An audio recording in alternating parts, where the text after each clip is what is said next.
Greetings, everyone, and welcome to episode 12 of Shrishti, the New Taliban Law, a human rights explainer. Who am I? Well, I am your host for Shrishti Jhunjhunwala.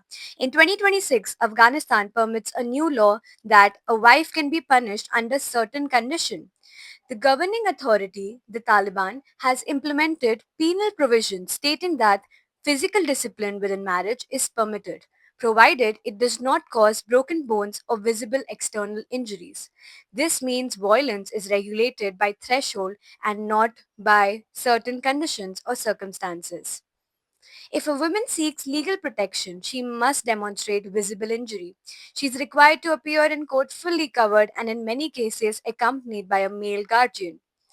In certain situations, that guardian may also be the person that she is accusing or is the abuser.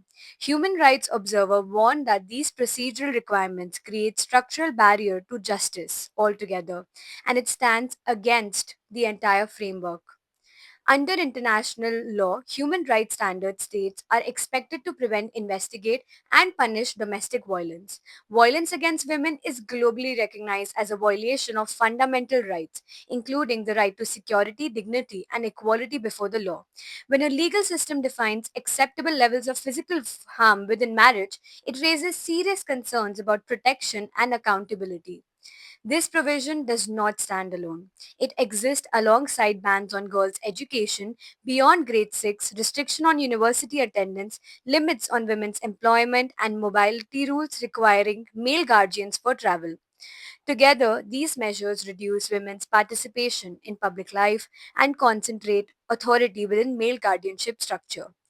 Human rights are based on universality, the principle that protection do not depend on geography, gender, or political system, no matter where you are in the world. When protection from violence becomes conditional, universality is actually challenged. This is not a debate about culture or religion. It is a question of legal protection from harm. Violence does not become acceptable because it falls below a legal threshold. If the law allows harm, the law must be questioned. Human rights are not conditional, they are universal. This is Srishti, where we put context and accountability at its highest regard. Thank you so much for listening to me.